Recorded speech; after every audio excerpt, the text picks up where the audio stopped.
Yeah, I guess we're here.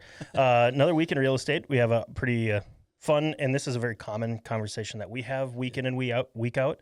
And that's kind of that transition time as people primarily approach retirement. Pretty exciting time frame, and kind of the excitements and joys and some of the nuances around that as well. Yep. So let's kind of break that down, and that's what we're going to jump into today. Yeah. You made it, right? You got to a point where you're ready for the next move, and we have the conversation all the time of I want to do it soon or I want to do it eventually,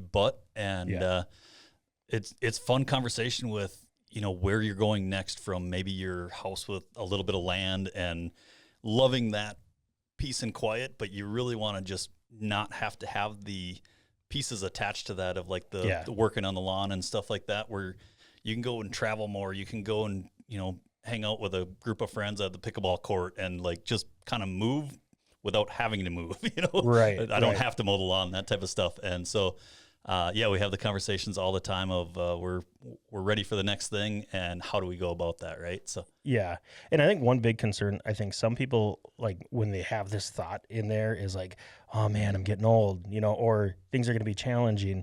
Well, no surprise, people, the only thing they do is get older, and if you're lucky. Could be.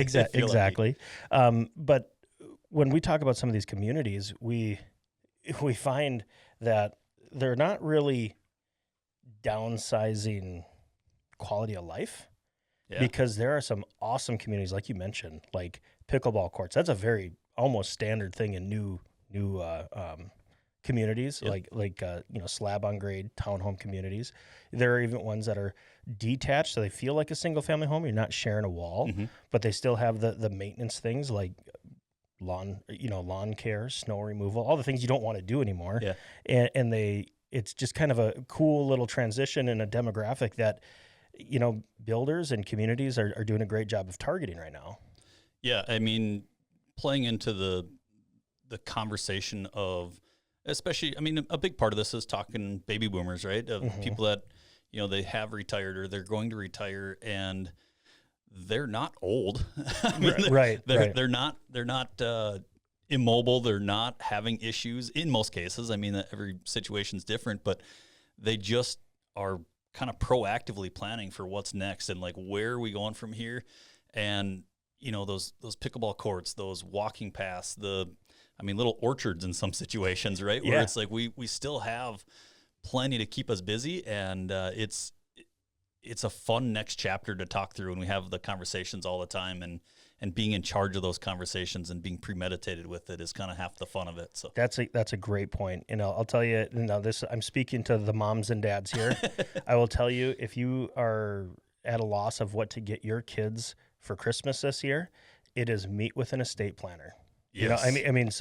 So again, as we enter into this one, let's clean everything up so it's really easy. And the other thing is get rid of a lot of your stuff. Yeah, get rid of a lot of their stuff, probably. Yeah. That's such a great stuff. That's such a great transition. I'm going to talk to the kids. Every time you're over there, grab a bin of your stuff, your old trophies, all the stuff you said you didn't want. Don't make mom and dad throw that stuff away. Right. You can go ahead and do that. Yep. So again, it makes that transition time when you said, hey, that perfect place just did show up. We're ready to make that move, that now you don't have 25 years of stuff to go through. And oftentimes, this generation, they stay in their homes a long time. Yes, the whole time in a lot of cases, right? And so they're comfortable there. You guys, grew a family and had all the different memories and stuff. And that's hard to move out of that or to like close that chapter, right? But having the ability for instance, like grandkids to come over and go to the playground right down the street as opposed to the maybe questionable play set that's in the backyard that your kids played on, right? We see that all the time. I got tetanus shots from that one a few times. Right, exactly. But yeah, it's slow and steady wins the race in this conversation a lot of times, right? But continued movement as opposed to getting behind the eight ball, which is also what we see sometimes, right? Yeah. Now we're in one, and I kind of want to jump into what are some of the questions people should be asking that they have no idea, and some of the ones that we get often. And one that comes to mind is, well, we've been retired, so we don't really have an income. We have some money, but we don't want to be locked in for another 30-year mortgage, but we also don't have anything owed on our current house too. So there's a lot of cool options out there.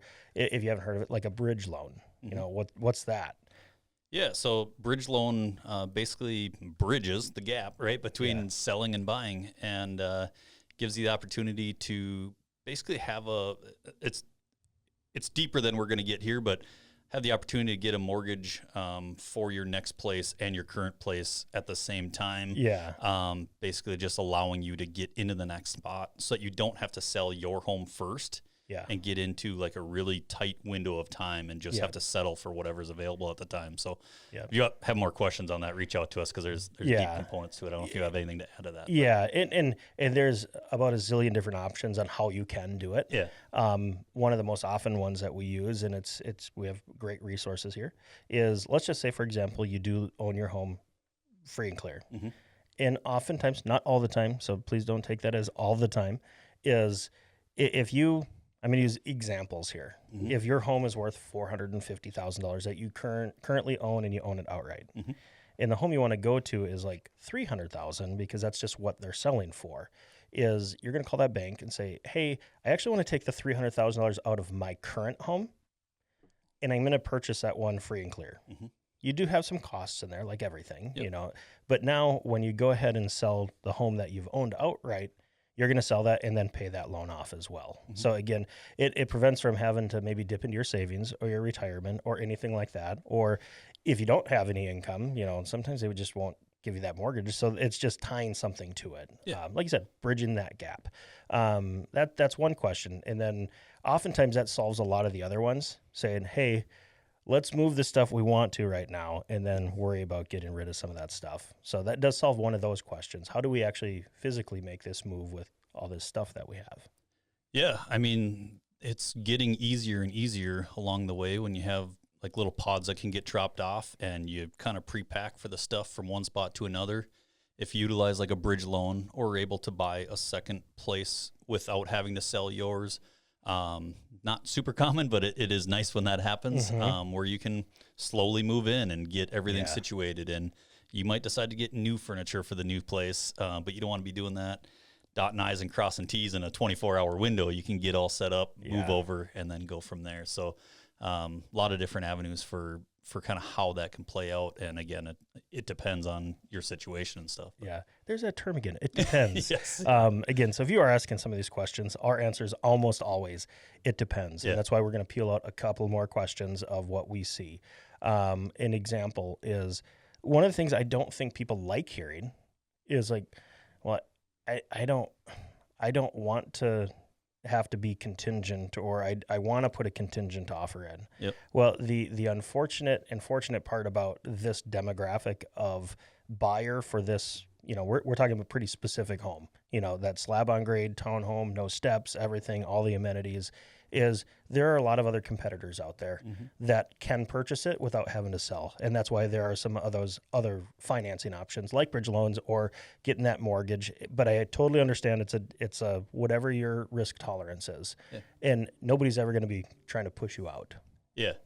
And it kind of levels the playing field in some of those situations, right? Yeah. Or maybe you're not looking to kind of stretch yourself as thin as some people are willing to. So, it just kind of gives us some creative options for being able to give you the advantage that you're looking for and stress. I mean, that's what we're ultimately looking for, is to keep it slow and steady and without all the big headaches. There's always some versions of headache in real estate, right? But that's kind of what we pride ourselves in, is minimizing those as often as we can, right? Because there's some easy ways to do stuff and there's hard ways to do that same stuff. So. Yeah.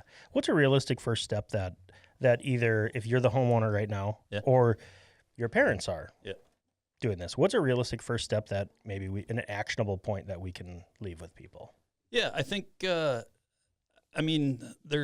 there's some building blocks along the way, but a big component of it is reach out to us, connect with us, talk through your plan. The building block of that would be like, what is the plan? Where are you planning on going?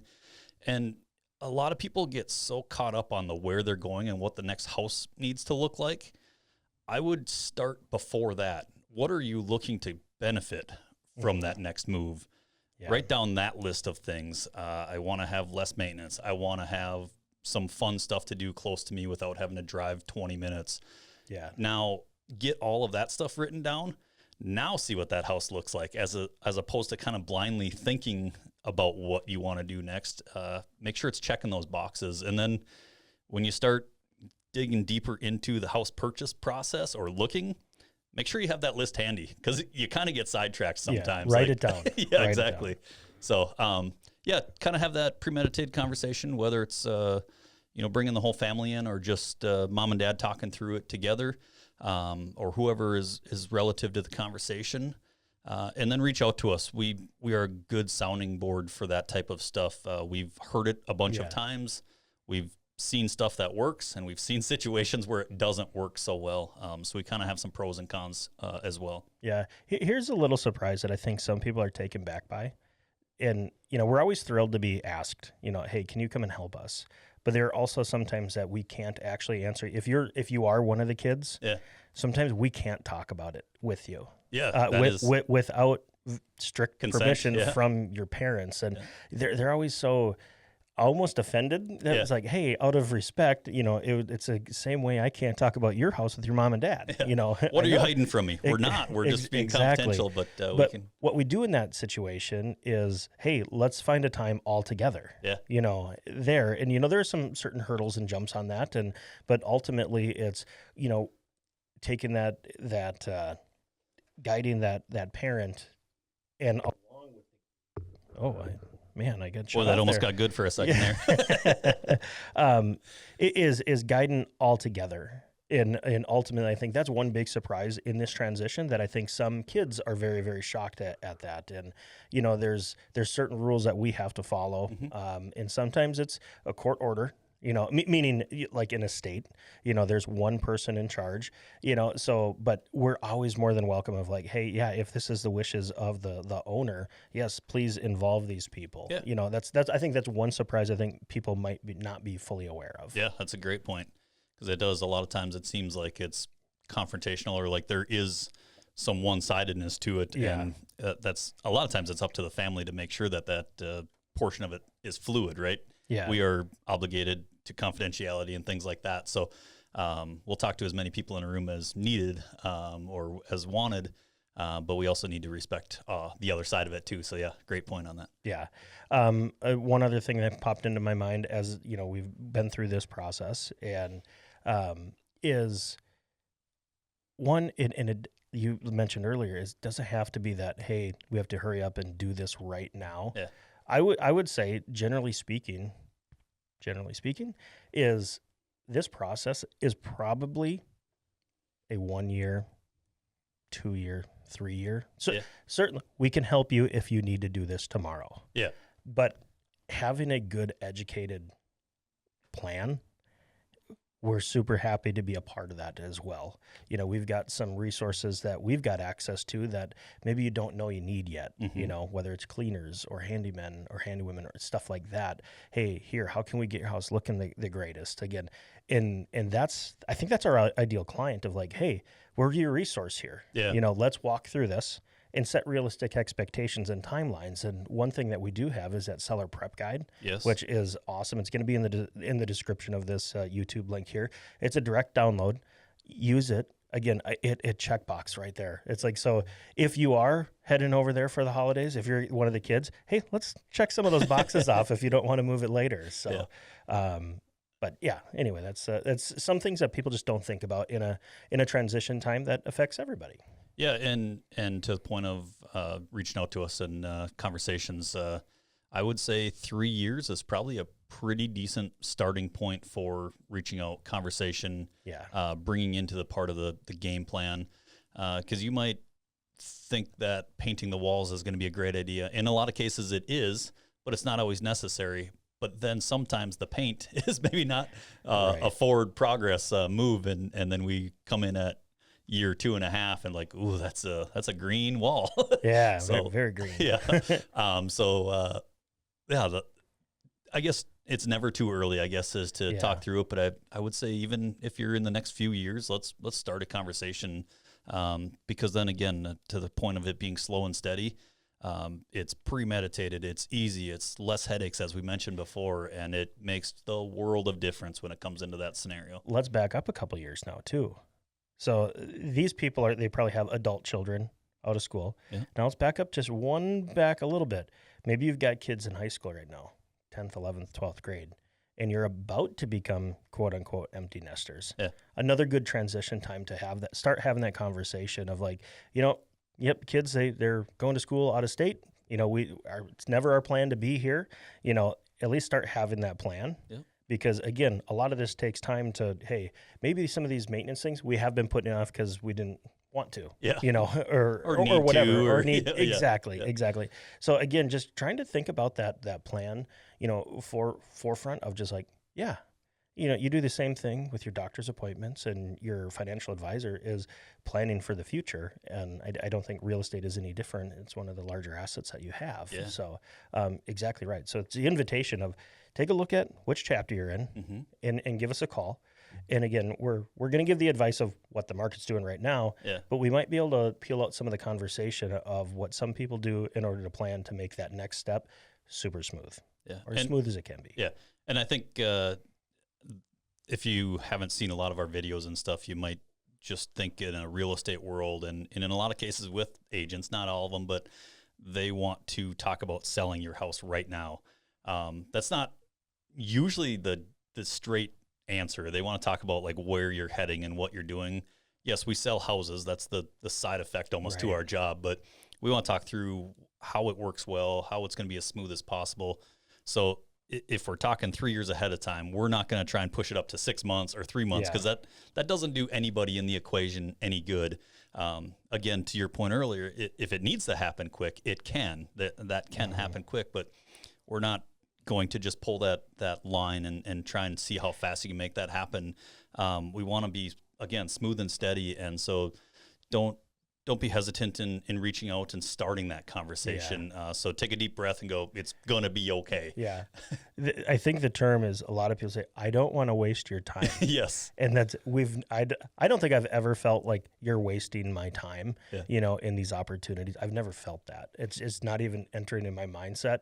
Again, we have a passion for this. That's why we're making this invitation, these educational videos of just like, let's share what we can do to help. Yeah. I think all of us in the office, we have that partner heart of just of helping, in service. So I don't know. I truly feel that about all of us here at North Star Pro Realty. Absolutely, without a doubt. Yeah, and I think we're going to end with one shameless plug is I'm curious. If you go to our NorthstarProRealty.com in the selling section, we do have educational webinars. Yeah. I believe it's like every other week, but if you go there now, you're going to see when the next one is. Yeah. And again, it's just a time frame to kind of what to expect when you're selling right now, and that might be able to peel back some of that stuff. And one of the greatest parts I think of it is that live Q&A session. Yeah, we've had a lot of great questions that come out of there, and sometimes it just helps us understand, where homeowners and sellers are at, whether they're 1 year, 2 years, 5 years out, or 2 days out. Yeah, and a lot of times it's a question that everybody's asking, and every once in a while there's been a couple that have been like, that kind of caught me off guard, like, oh yeah, that's an interesting question. Yeah. And here's the answer, because we've gone through it, but when you actually break it down into like a 1-sentence question or whatever it is, like, yeah, that is a great question. Yeah, and oftentimes we find people, if they don't want to call somebody and sit next to a stranger, we hope that now this conversation with us now or hearing us, that you feel comfortable with us, like coming up and say, oh, hey, I saw your video. That's great, where you get to know us a little bit. Yep. This webinar is a good avenue to kind of break that ice. Yeah, so. And what is about an hour usually, so it's not a huge obligation, and I would argue in a big investment like a house, an hour is a very little bit of time, and sit down, relax, grab popcorn or a drink or whatever, and unless it's one of our morning ones, never mind. Hey, coffee's a drink. Coffee's a drink. But it's kind of a no pressure, easy conversation, and it answers a lot of questions. And a lot of cases, it asks a lot of questions too. It gets the mind going of like, oh, what about this? What about that? What about that? And that's a very fun situation to be in that regard. So, Well, great topic, very topical. But super glad to have these every single week. And For North Star Pro Realty, I'm Tyler Reiss. Tyler Loebertmann. Have a great one. Thank you. We need sign-off music.